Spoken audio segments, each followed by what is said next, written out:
大家好，我是小诺。饺子是中国的传统美食之一，逢年过节，家家户户一般都会包饺子，但是也不是人人都会包饺子，而且包饺子呢也有些费时，所以速冻饺子也走进了我们的生活。来不及做饭想吃饺子了，可以去超市买上一包速冻饺子，煮一煮，非常的方便快捷。但是煮速冻饺子也是有技巧的，用冷水和开水煮都不对。今天教大家一个小方法，出锅和现包的一样鲜。下面跟着视频一起看看我是怎么做的吧。现在的生活节奏快，很多人因为工作忙，没有时间自己包饺子，所以煮速冻饺子也是很多人的选择之一。速冻饺子我们可以到超市里去买一些自己喜欢的口味。超市里面的速冻饺子口味也是非常的丰富，有韭菜鸡蛋、素三鲜、韭菜肉、猪肉大葱、牛肉芹菜，很多种口味，大家可以根据自己喜欢的口味去挑选。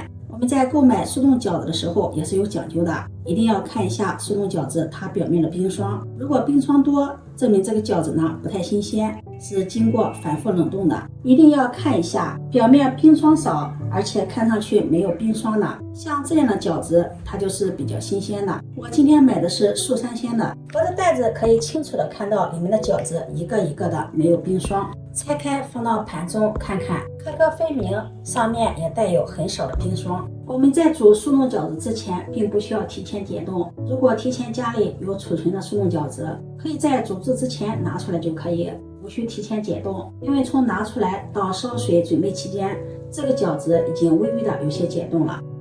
接下来在锅中加入适量的清水，水尽量多放一些，这样煮饺子的时候饺子才不会糊汤。先开大火烧水，煮速冻饺子的水温尽量控制在70度左右，基本上就是锅中的水底起了密集的小泡泡，这个时候水温就合适了。然后往锅中加入勺食盐，用勺子搅拌搅拌化开食盐，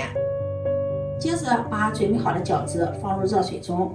用勺子轻轻的推动，防止饺子粘锅底儿，这也是煮饺子的关键一步。煮的时候不要等到水开沸腾后再下入饺子，一定要在半开不开的时候下入饺子，水温慢慢升高，饺子的温度也慢慢的上升，可以保证速冻饺子不开裂、不破皮、不散开。而且煮速冻饺子的时候，我们一定要注意，不要盖着锅盖煮，盖着锅盖煮出的速冻饺子，饺子皮儿容易发黏。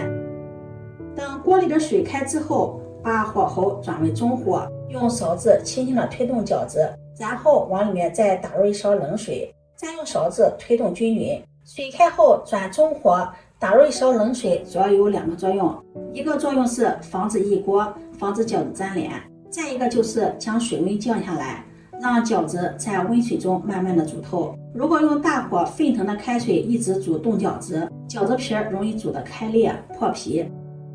煮至水再次沸腾，再加入少清水，继续搅动均匀。我们在搅动的时候也是有技巧的，一定要沿着锅边顺着一个方向轻轻的推动，使饺子旋转，让饺子受热均匀，这样煮的饺子不容易粘连。水第3次沸腾之后，再加入一勺清水，继续用勺子推动均匀，防止饺子受热不均匀。我们在煮速冻饺子的时候，全程都不需要盖锅盖，而且每一次加入水之后都要用勺子推动均匀，这样饺子才能受热均匀，做出来的才会均匀。煮至锅里的水开，饺子变得鼓鼓的，没有发白现象，像这样饺子就煮熟了。这样煮的饺子汤水也很清，这个时候就可以关火了，用漏勺将饺子控水捞出，装入盘中，端上桌就可以给家人们美美的享用了。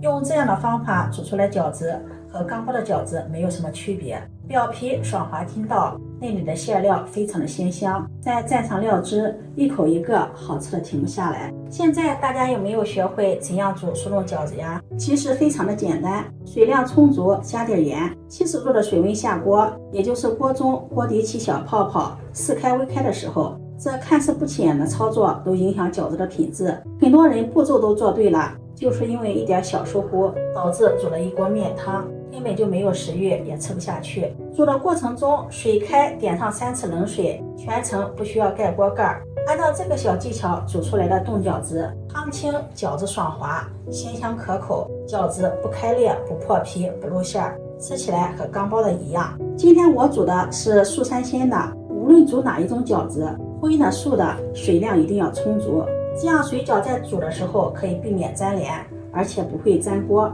一次饺子不要煮的太多，煮的太多的话，饺子挤不动，无法上浮，最后也容易破皮粘锅，影响食欲。所以大家在煮速冻饺子的时候，一定要注意一些小步骤。看似简单，其实每一个小步骤都不能忽略。今天的视频就分享到这里，如果你喜欢就收藏起来试试吧。喜欢我的视频记得点赞、关注、转发，点我头像可以看到更多美食视频。我们下期视频再见。